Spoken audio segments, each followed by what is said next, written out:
All right, we are back.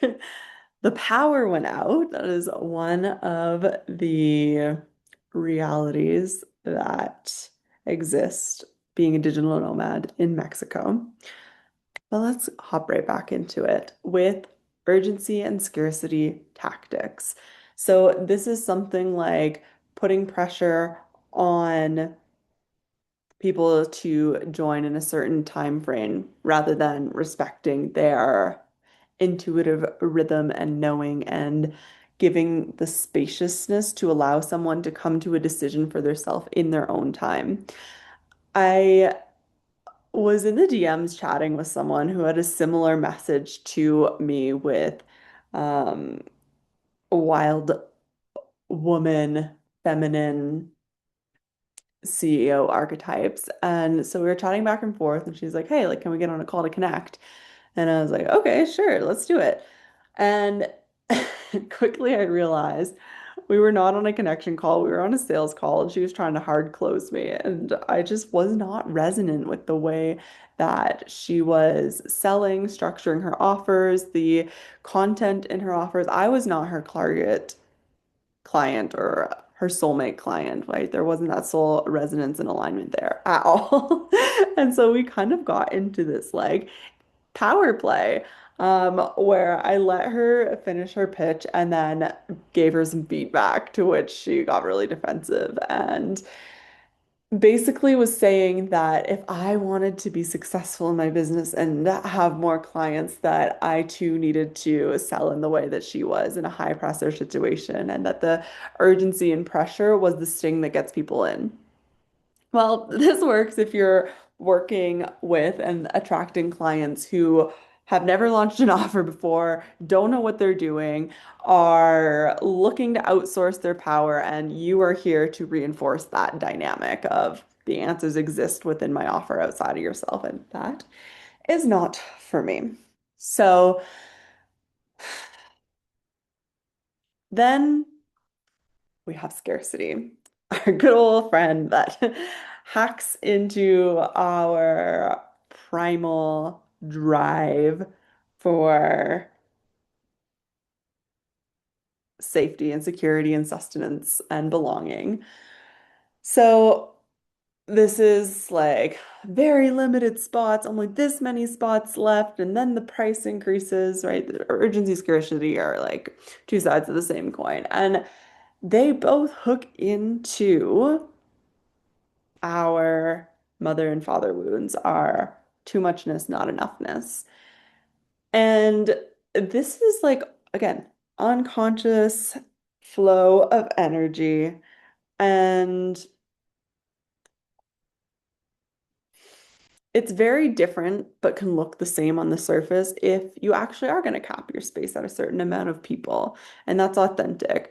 But I can feel when someone is saying one spot left, and you know damn well there's more than one spot left. It's like, be fucking for real.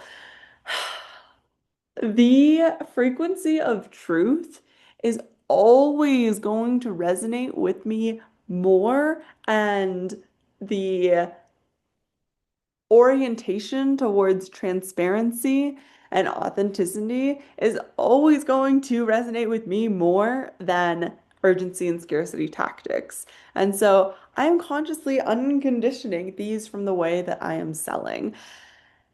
And I encourage you to do the same. If you are here to midwife social cultural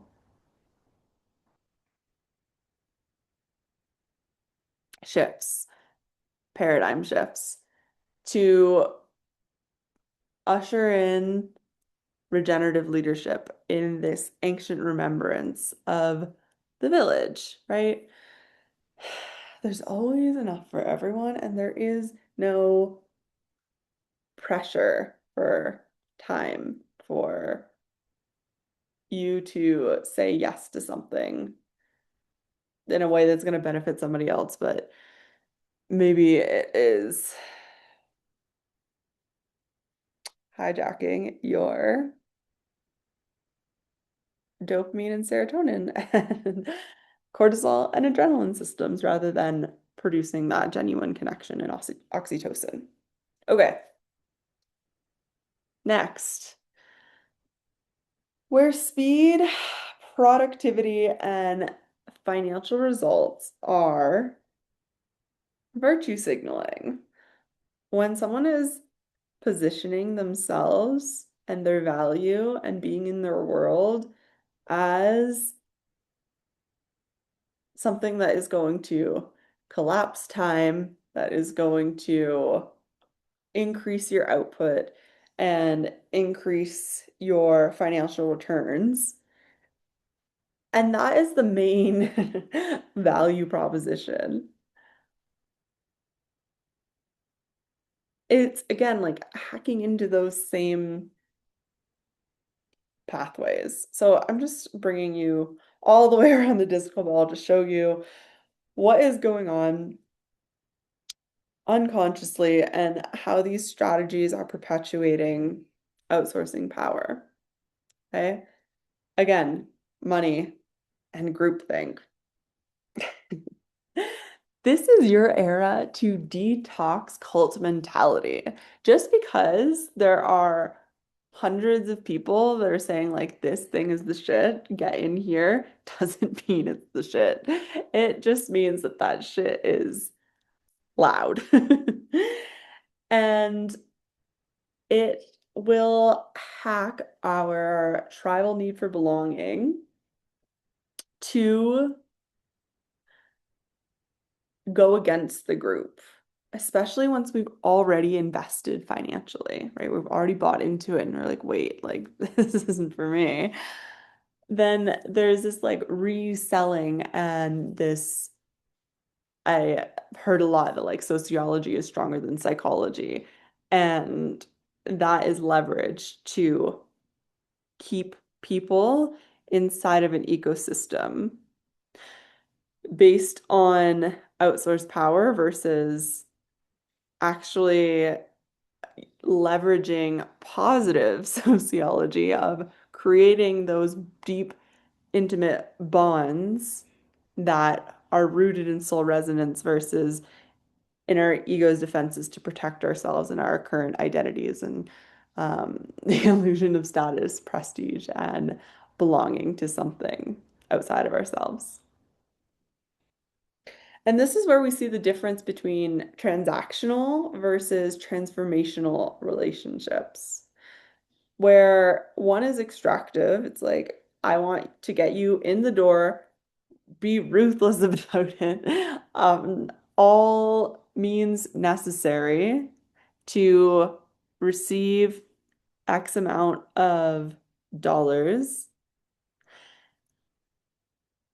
regardless of alignment, regardless of fit, but then the fit and the um, quality of people inside of that world is marketed very differently than the reality that it is under the guise of like hold the vision for who you want inside of your space, even if that's not it. It's like, okay, yes, hold that vision, but also like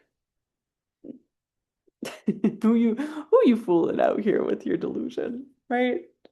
Be mindful not to be fooling yourself into believing in a reality that just is not an accurate reflection of what is here presently. Like what is here presently is perfect and beautiful and part of your journey. And if you can own that in honesty and transparency, then you're going to be able to build and attract and evolve into that vision much more easily because it is your vision, it is your desire because it's meant for you, unless it's an ascribed desire that actually it was never meant for you.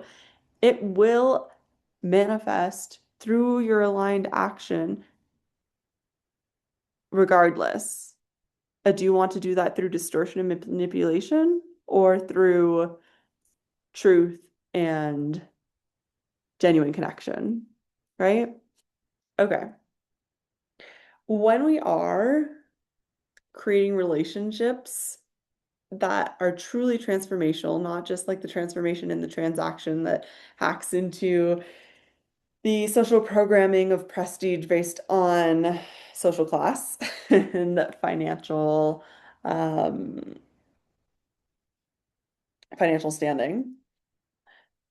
It's actually creating mutually flourishing, reciprocal, deep bonds where we're growing together. The person who is leading the space is evolving and benefiting from the relational space just as much as the person who has paid to be there, right? It's not about, hey, look at me, I'm doing this thing, and then you can do this thing too. Here's how you do it. It's, hey, like we have this shared or complementary mission where there's a genuine connection and soul resonance. Let's reflect each other back and forth to alchemize our work and who we are becoming in co-creation and collaboration. Very different dynamic. That yields very different results. And as I said before, like some in the last episode, some people are more concerned with the results and don't really care about how they get there in the process. And others are more attuned to wanting to know that the process is in integrity and alignment with the results as well, right? It's not like I've been in a lot of spaces where the marketing is like beautiful and aesthetic or aspirational. And then you get in the space and the leadership's like, wait, what?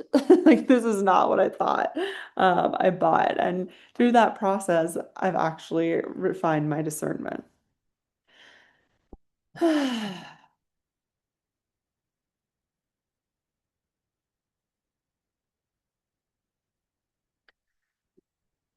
Something that happens inside of these spaces too, and it's literally by design. When individuals are not operating in a soulmate client where there's already a soul contract in place, and they're using these subtle manipulation and leveraging the fear-based control systems and the sociology of groupthink, that's when you see very rigid contracts and that result in legal pursuits when people realize that they are not aligned when they're actually inside of the space and they don't want to continue paying for something that is not what was advertised, right? And of course, there's going to be a time in mentorship when you're triggered by your mentor, when you don't want to show up anymore, when you are like, this is not aligned. And then that's usually when there's like a breakdown to breakthrough moment where you're evolving. And there is genuine moments of, hey, this is not what was promised, and I'm gonna leave. And my philosophy is like, yes, have contracts in place for mutual agreement, but I would never pursue a legal case for someone wanting to leave my space. Like, what kind of karmic fuckery is that? Right? Like, if someone wants to leave, like, this is not a cult, right? I'm not trying to create a cult-like following where people are all absorbing this same mentality and are not allowed to leave or question the authority, right? That is the textbook definition of a cult.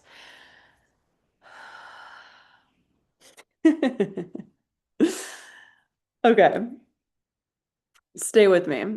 We're starting to wrap up and come back from the underworld into, well, okay, if not this, then what, right? Like, what's the alternative, Shanice? Rather than hierarchical structures, spiritual bypassing, love and light, and there's no evil in the world, and um, outsource all of your power to me as the guru, false god complex that is positioned on intellectual direction and strategy first leadership, where you're given more and more and more information to overload your thinking conscious mind so that there isn't the space for these unconscious dynamics to be brought into question. And you just stay in this loop of distraction where you're being controlled to perceive that as a valuable experience, right? What's the alternative? Okay, one more thing before I get into that. The way this system of fear-based control is perpetuated is through ambiguous communication and non-accountability. That's the culture, right? And so if you never see someone, a mentor, a leader, a business owner, coming out publicly and being like, hey, I said this thing and I fucked up, or I did this thing and I fucked up. I made a mistake and I'm human and I'm going to take accountability and I'm going to openly communicate what I thought was going on, what actually was going on, and what corrective actions I'm taking to grow and evolve publicly, right? Failing forward. Maybe that is not a space for you as a new earth leader who is here to create your business with different architecture, both like, the content of what you're here to offer, but also the context of how you are operating in the world in all of your relationships, right? How you do one thing is how you do everything. I repeat that all the time because there's a culture of separation that compartmentalizes the different roles that we play. And I'm like here to say that that is just an illusion of separation. And actually, when we're aware of these unconscious dynamics, then we can see the calls coming from inside the house, right? And take accountability, right? It's not that you're a bad person, it's that you have inherited these power dynamics and these archetypes that exist across everyone's psyche, right? The victim, the savior, the martyr exist in it, everyone. It's unescapable. The power comes within owning our shadows and actually alchemizing them, which is how we do it differently. And in order to have a clear view of where this exists for us, we are responsible for creating within ourselves, within the culture of our relationships, within the culture of our business and our organization, and how we're operating from a zoomed out perspective with openness to questioning, right? Being like, hey, if this doesn't land for you, like I'm open not for just like a little question and answer, but like actually getting into like, okay, what's the intention behind that? Like, what was your thinking? What philosophy is this based in? And not with scrutiny, right? We're not trying to like make people wrong, but we're creating though that dynamic of curious exploration, right? As we all came into when we were children. And through that, we get to wisdom weave in our worlds rather than coming from this, high horse of like, I'm the expert, I have all the answers. It's like, no, I am an expert in what I know. I have developed mastery and skill. And I'm open to sitting around the fire and circle together because I know that whatever is going to be created by this collaboration, the whole is greater than the sum of its parts, right? And this applies to our self, right? The sum of our different facets of our personality, and also collectively inside of our community.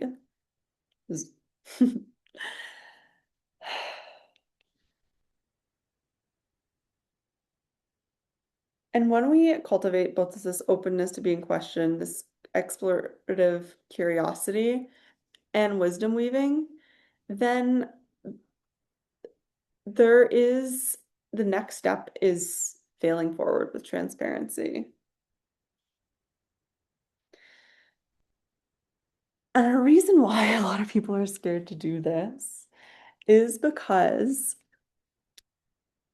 this relational, cyclical world of the unconscious that lives within our soma, our bodies, so it's embodied evolution, has been blamed and shamed throughout history. The feminine has been demonized for a reason because it is so unbelievably powerful. It is literally the seed of creation that propaganda has been placed over top of it to create this disconnection, this separation, and this mistrust in the unknown. I always say that freedom has been conditioned to feel like terror, and we're alchemizing all of the dark feminine motifs in ourselves so that we can create different systems for our people to grow with inside of. And so this brings us to how much we actually fear our own power. And I'm going to ground this into a couple of stories. And we're getting into the territory of past life wounds here and how those also are going to come up and be hooked into through marketing and in mentorship spaces. So buckle up. I've got a story for you around the witch wound. So I have been a witch in many lifetimes, and what does it mean to be a witch? It's a medicine woman. It is someone who works with the unconscious, who works with the body, who works with the earth, who works with spirit, who works with um like herbs and homeopathy and psychic gifts, right? Midwives, doulas, anyone else who falls into this category of feminine wisdom. So many of my past lives, I was persecuted and murdered for sharing my truth and sharing my gifts. And this unlocked for me when I was in Costa Rica and I decided I was going to open my perception to know my past lives, to know my soul lineages. And so I sat in front of the mirror every day for 30 days and drank my cacao, listened to Ram Dass, I Am Loving Awareness, and had like a little teeny microdose of mushrooms. And I was looking at myself and chanting this mantra of, I am a spiritual being having a human experience. And with the intention of my past or parallel lives, time is not linear, to be revealed. And in that, when we unlock our like past life gifts or awareness of our soul lineage, we're opening the door also to the karma, which is the unfinished actions, like the cause and effect from those lifetimes. And so, being someone that was persecuted as a witch many times, all of these psychic gifts started flooding in of like opening the Akashic records, of clairvoyance, of clairaudience, of clairsentience, of um clairempathy, of like just my eight clairs were just busted open, okay? And I would not recommend doing it this way. I would recommend taking it slowly. But again, I was still in this conditioning of urgency, of pressure, of scarcity, of I need you to do this as fast as possible so that I can do my work in the world rather than taking it in a rhythm that honors my body so that I can do my work in the world without frying my circuitry. Power trip, right? I know it well. So through this process of all of these gifts activating, my aura became very porous, and I do not believe in the love and light paradigm because I have experienced some fucking evil forces in this world that are here to operate against free will with black magic, and literally like I experienced things from like consciousness swapping to having like it's like really, really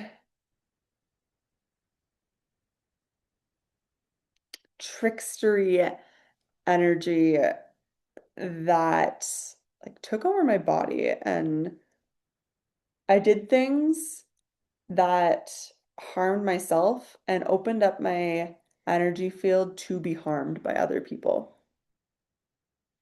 which resulted in me being taken into custody by the Costa Rican police force. And then obviously these like activated psychic gifts went from something that I could navigate to now I'm in spiritual psychosis. And I was just like, what the fuck? Like, I didn't do anything wrong because, like, my consciousness didn't. And essentially, like, the big thing of it all was I went into a yoga studio and practiced yoga while the studio was closed, but the door was open. And I made myself a drink, but I left money and played with some cards and crystals and malas and like chanted some mantras and then like left. Oh, I also put my bags in one of the rooms because I was under the like delusion that land ownership is not real, and like this like we're all one. And while those are universally true, they're not contextually true in the reality that we're sharing, right? Like, while I believe in land stewardship, I believe in interdependence and sharing resources. Not everybody, especially people that you don't know. Like obviously, right? But you can see what kind of mind frame I was in at the time. And so I ended up, after being incarcerated, I went to a few different jails. They brought me to the psych ward because they were trying to discharge me. I wouldn't sign paperwork, and they're like, wow, this lady's crazy. And I was like, I don't fit into the system. And then kept getting deeper, deeper, and deeper, deeper into the system. And they realized, oh, like this is a white lady, like she's probably got some money. So let's keep on going and see what her family has to offer. In that time, I was literally strapped to a table and injected with sedatives, right? And all this time, I was literally like channeling universal truths about the nature of reality and how to like alchemize our body, mind, and soul, and how to be in deep connection with nature, and like really this like shamanic trance state of mind. And this was a major past life karmic loop of being persecuted. Is like that one I see really as like the Amazonian priestess lifetime.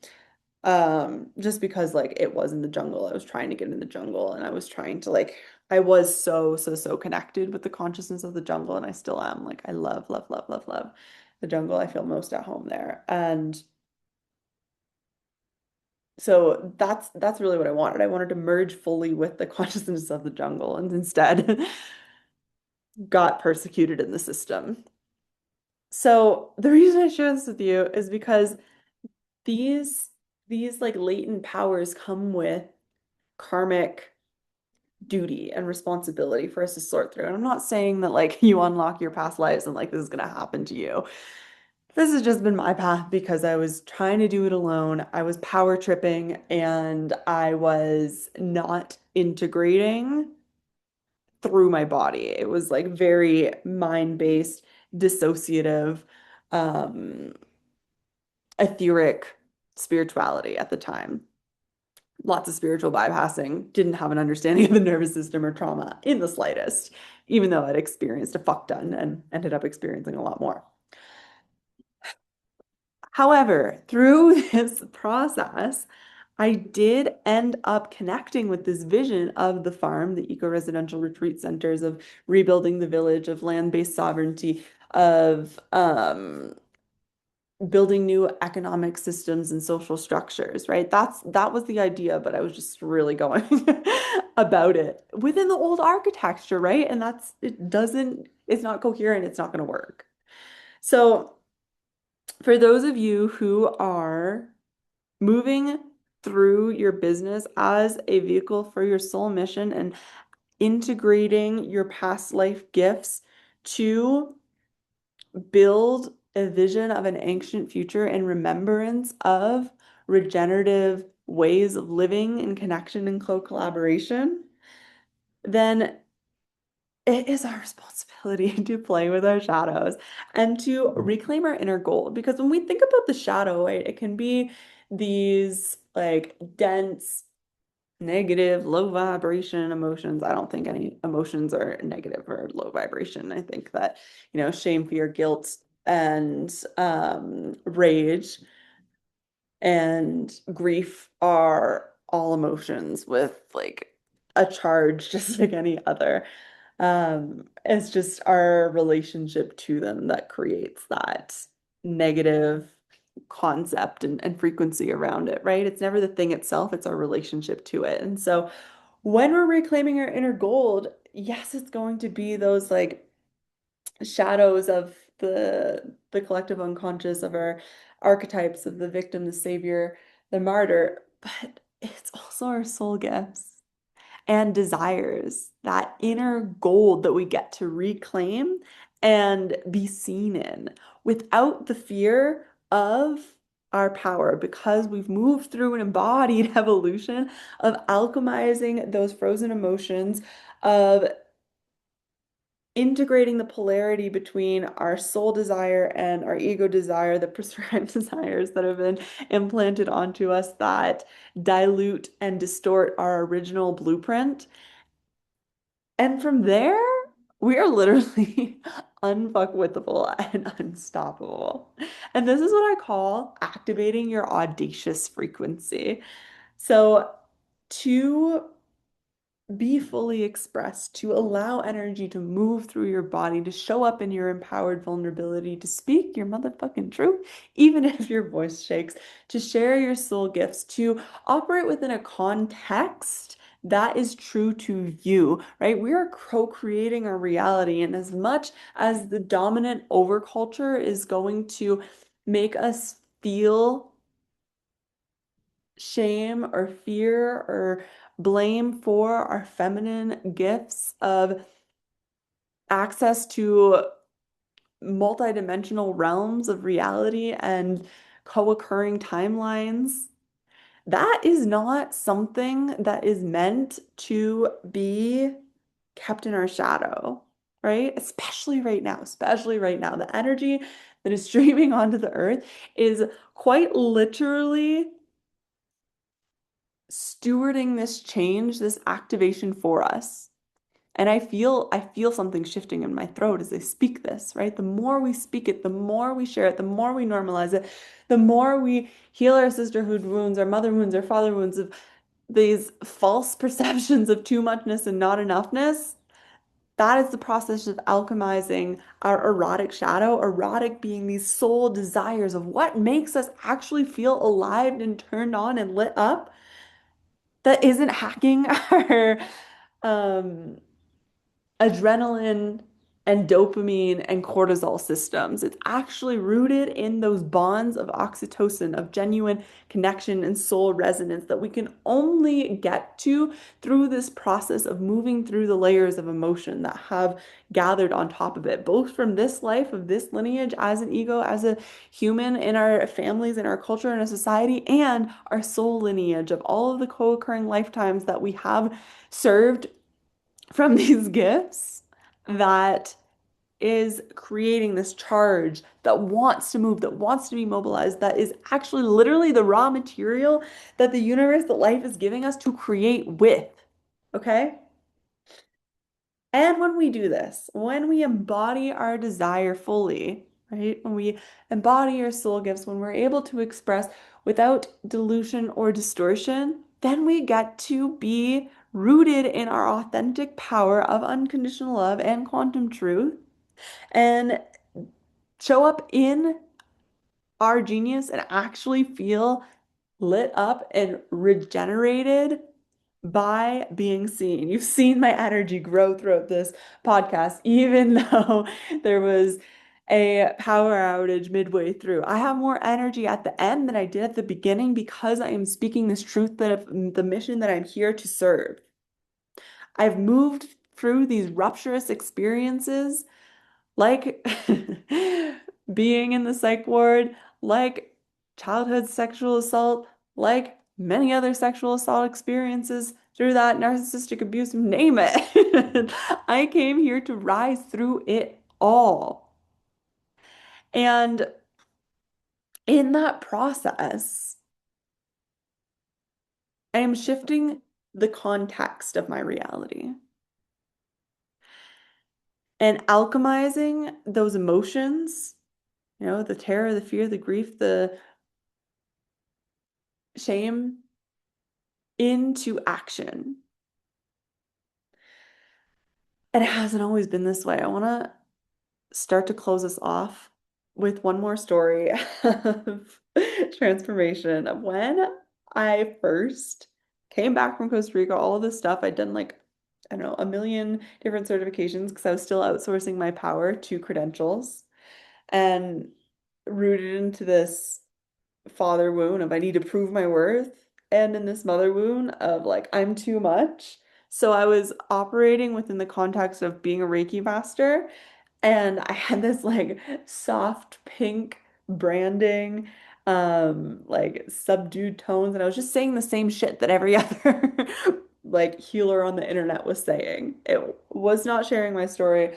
I was like chat GPTing everything, and like I just was even scared to share what was coming through my channel in sessions, right? People would come to me with fertility issues, with autoimmune um, disorders, with chronic stress and anxiety, with career struggles, with relationship issues. And like I could clearly see exactly like what was going on physically, mentally, emotionally, spiritually, energetically, past life, this life, family lineage, like the whole picture. And I would just say some generic shit every time. And like, no wonder why I didn't have clients like on retainer. Like I would have some people that would come multiple times, but like I was just so scared to speak the truth that I saw because I was operating in these wounds. So when I shifted that context, when I alchemized those emotions, when I opened up my fucking throat chakra to speak my truth in this world and actually uncovered my authentic desires and owned them, embodied them, inhabited them, incarnated them, that is when I developed a new frame where I am taking actions, not seeking for validation, not seeking to be understood, but I am self-validating myself in the process and understanding myself through the process. And I'm not perfect. I'm not perfect. There are still moments in mentorship spaces, in my relationship with my partner, with my parents, where I'm like, can you please just fucking understand me? Can you please just validate my emotions and my experience? And every time I catch myself in that loop, it is my responsibility to bring it back around, root it back into my sovereign authority so that I can operate in these regenerative ways and have these relationships of mutual flourishing and actually use the wisdom that I gather as the medicine that I serve from those experiences of outsourcing my power. That's what this podcast episode is. That's what the Power Trilogy is. And that's what the Rebirth program is, right? I'm taking what I've learned through all of my life experiences, everything that I've invested in to create a system that is an alternative to the architecture that's based in scarcity and urgency and outsourcing our power to experts with credentials and prestige and social proof. Okay? In order to see your shadows as gifts, in order to reclaim your inner gold, it is going to take a ungodly or godly amount of honesty so that can shift from avoidance and like a lot of the ways that we avoid our mission and who we are and our service in the world is unconscious, right? It's like not wanting to take responsibility, not wanting to be abandoned, not wanting to outshine other people, and feeling like there's something wrong with us fundamentally. All of those are illusions, all of those are distortions, all of those are going to dilute your soul essence. This is a disservice to you and your people and the collective. So, I think I made it abundantly clear that the answer isn't giving away your power, it's learning how to hold it without collapsing or corrupting. In the final episode of the Power Trilogy, we're going to talk about staying power. What leadership looks like after the fantasy of being above others dies. I'll see you in the next one.